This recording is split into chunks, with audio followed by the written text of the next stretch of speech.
All right, so just went through a run with the build that you're seeing here, but let's go through her constellation and some other build options as well.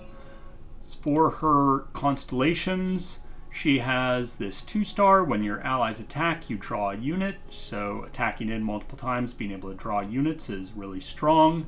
Then she also has round start for her 3-star. Round start, summon a powder monkey. So this is great for both being able to defend against attacking things really easily, as well as you can just attack in with it, and you don't have to risk any of your creatures that you might want for future rounds. If they have a strong board, you can always get an attack in at least one attack per turn just by using your ephemeral powder monkey. So the 4-star is good, that when you summon 1-cost allies, you grant them +2/+2. She has some synergy with some relics that you like that go around 1-cost allies.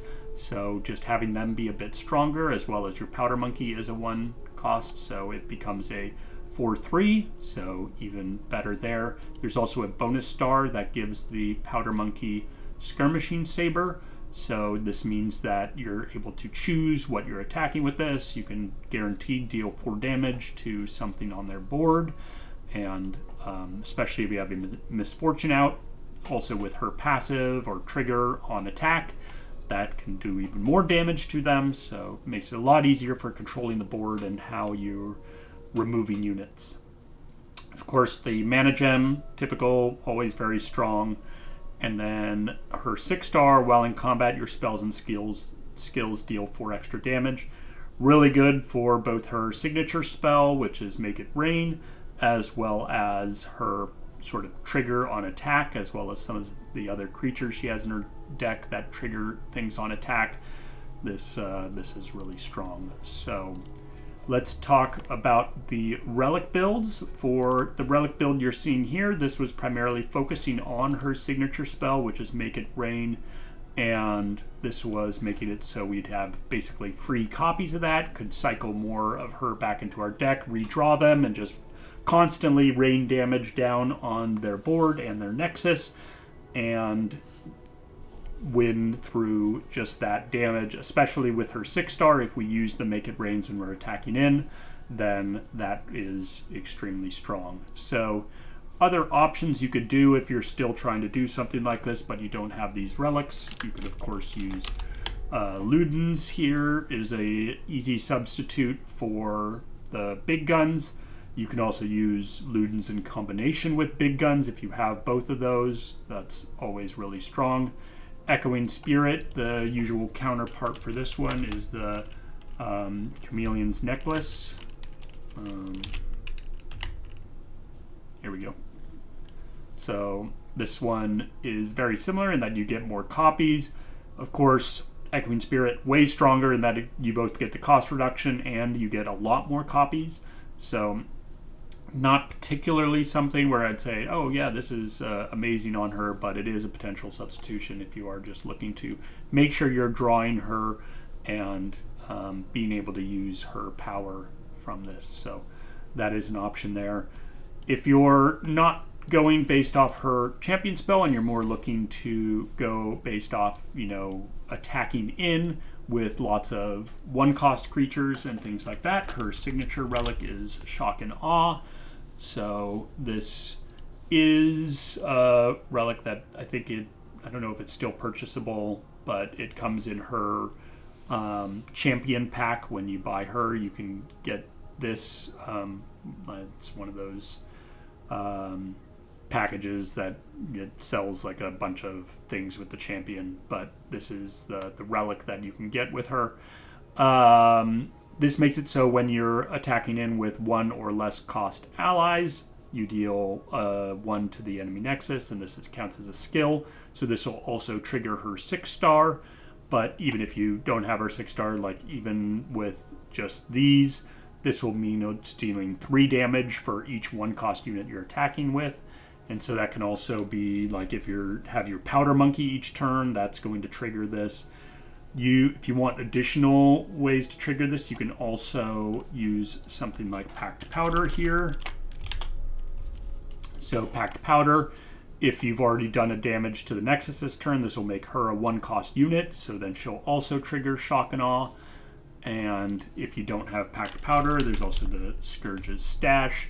This is a very similar thing, just plunder 2 less, so this will make her a 1-cost unit as long as you've done damage to the Nexus that turn. Very strong from that side. She also just in general, of course, her, passive here, when allies attack, dealing the 1 damage to battling enemies, and when she's leveled up, it does that 3 times, so 3 times does, essentially 3 damage to all the battling enemies as long as they don't have tough. This means that Challenger is very strong with her, so if you are using like either Laurent Blade Rack or just there's a green Challenger one, I forget what it's called. The Duelist Blade. Either of these are quite strong on her. That way, if you are attacking in with her, you can make sure that she's not going to be killed by the thing that's defending against her, especially if she's leveled up with Overwhelm. That means as long as her passive thing here is killing the enemy that you're attacking into, then your Overwhelm will still be able to get damage through. So that is very strong. Always a good combination with Challenger is the quick attack. That way you can potentially leverage her power and attack in, make sure that you're able to remove units appropriately. So this is also very strong if you're focusing more on just being able to attack in and less around her spell power. I think it is still worth using something like Ludens in this case. If you're just going for cheaper stuff here. Main reason being, if the enemy does have tough, you want to be able to still get this battling enemies taking damage. You still want that to be able to go through. So this is really important. I think anything that boosts spell damage, also when you're drafting different powers and things like that throughout your gameplay, anything that boosts spell damage is going to be very good. Spell and skill damage will be very good for her, so highly recommend doing that. Her signature spell, as mentioned, is quite good, especially if you have that bonus star that gives it +2 damage. So another great option for her is also using the Grand General's Grand General's counter plan. This is also quite good for her. This will allow you to always at the beginning, even, well, for multiple reasons, both you will basically get a copy of this signature spell, and if she gets removed, you can, replace her with the fleeting copy that's in your hand. That's always an option there. And lastly, I guess just typical build for if you have Oath of Guardians. Any low-cost champion, Oath of Guardians is always good, along with 2 Star Gems. Here we go, Star Gems.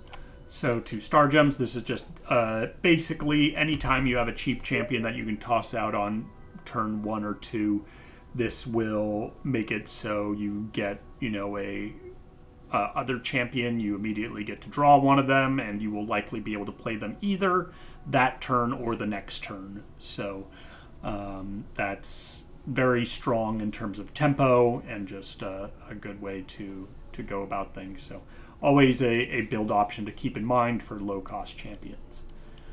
That's about it. There's other things you can mess around with. Death's Foil, very good with her. Just, you're trying to attack in, you want to level her up, so attacking in multiple times, having her invulnerable when she's attacking in, always a very strong option. I don't think there's anything else specific to talk about that's not, typical. Frozen Tomb, always, if you want to make sure that you can guarantee get her on the board, potentially get multiple copies of her on the board, this always will allow you to do that. This can just be subbed in similar to other things. So I wouldn't say there's anything else particular that I would specifically build around. from my end, but yeah, you can try messing around with other things if you feel like it. If you have any questions about this or other champions that you would like to see a build breakdown of, or other relic build options, let me know and I will try to cover them in a future video. Hope you enjoyed, and we'll catch you next time.